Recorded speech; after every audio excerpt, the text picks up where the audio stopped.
Hey everyone, welcome back to another episode of the GSD show. Mike Arce here, your host and CEO of Loud Rumor, organization that's helped over 2,000 fitness studios grow and be more successful. And on this episode, I wanted to just really quickly dive in here and remind you all that you are leaders at your studio. And what that means is that you have certain responsibilities. You have quite a few actually, but one of them is you have to make sure that you get prepared and you have to make sure that you stay prepared. Why do I bring this up right now?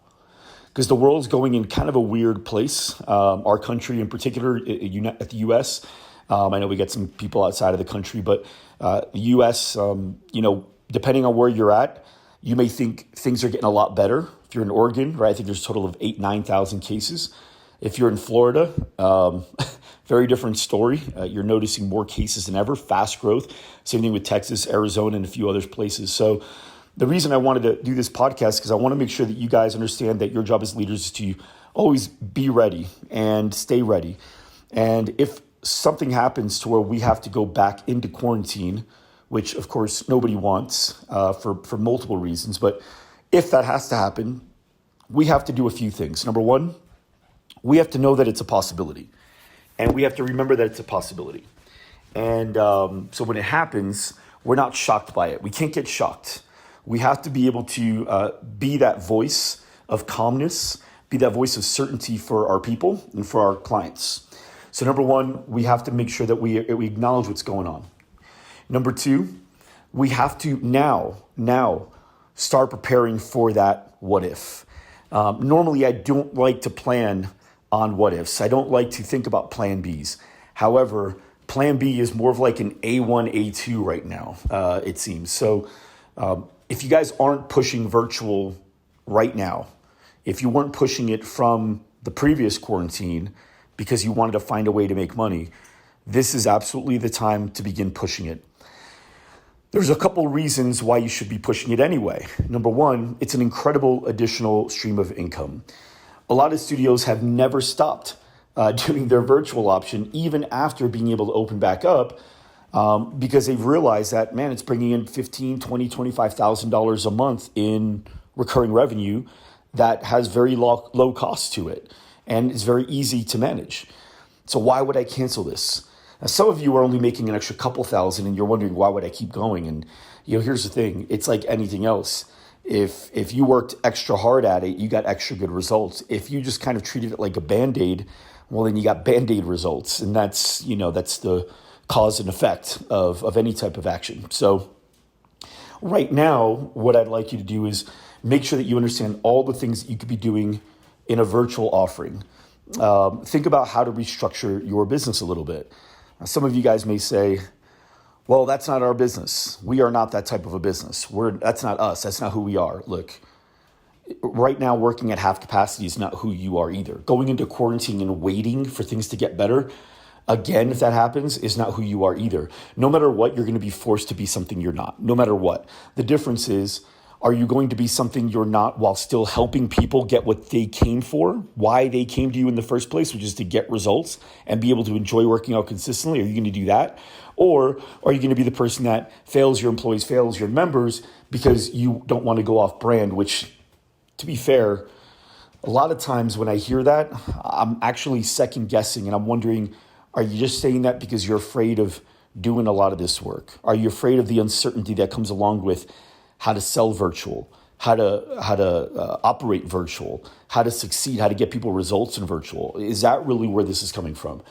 Because a lot of great businesses have gone virtual, although that's not what their brand is. That's not what their vision was. That wasn't written inside of any of their vision statements or their goal boards for the next 3 years. None of that. Everyone, including myself, has had to begin building a business that is separate from what their intention was 6 months ago. But that's part of being a leader. It's part of being a business owner. If you got a sports team, like right now, the Patriots are going to have to figure out what to do without Tom Brady. That's an adjustment. Tom Brady was who they are. Tom Brady, Bill Belichick, and their system, that's who they were. And he took out a big, big part of that. So they're going to have to adjust. They're going to have to do different things. So for everyone listening, I care about you guys. If you haven't recognized it already, the fitness studio space, I've grown a ton of friends throughout it. I've helped a lot of people, and a lot of them have helped me back. And it's been a really great win-win situation for me, my members, my family, and the studios that we've gotten to work with.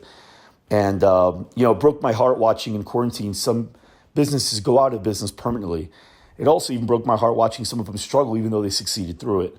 But man, it made my day when I watched some people come out of that thing better than they went in. And so if that wasn't you, just know that it's possible, and that should be your goal, because it is possible.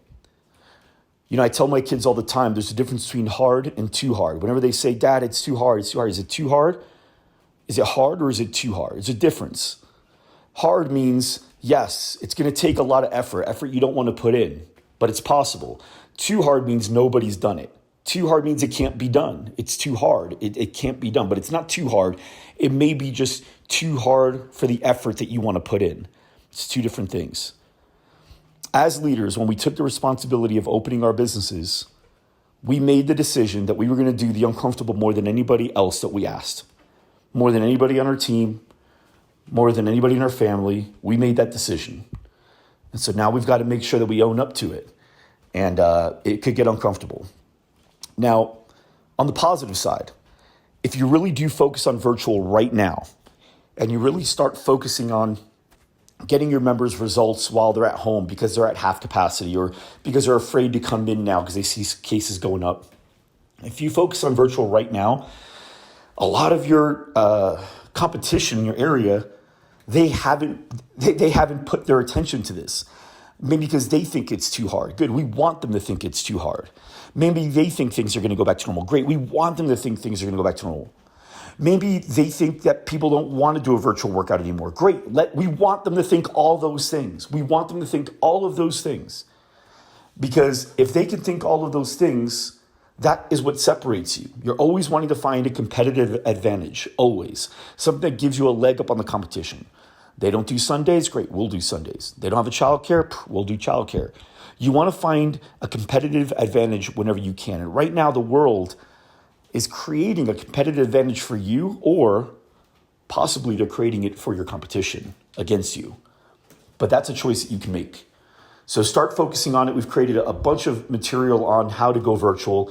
If you guys want to know more, I have no problem getting our team on a consultation with you guys for free.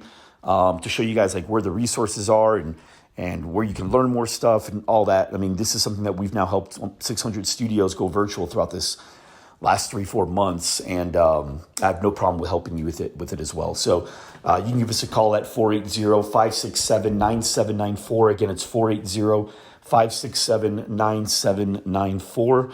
And we'd be more than happy to take care of you. You could also message me on Instagram. My handle is @MikeRC Live. Last name's ARCE. Guys, thanks so much for tuning in. Right now as we speak, I'm in a cabin in Colorado in Estes Park because I'm writing the entire layout for our sales university that we're building out here for our Loud Humor virtual training programs. And it's beautiful out here, but I gotta say, this morning I talked to a couple of studio owners that were a little nervous about the future, and it instigated me to take a break from what I'm doing and create this podcast for you all. So I'm going to get back to work, and thank you guys so much for listening. Thanks so much for being a fan of the show. And remember, be ready, stay ready. If you need help, let me know. Until next time.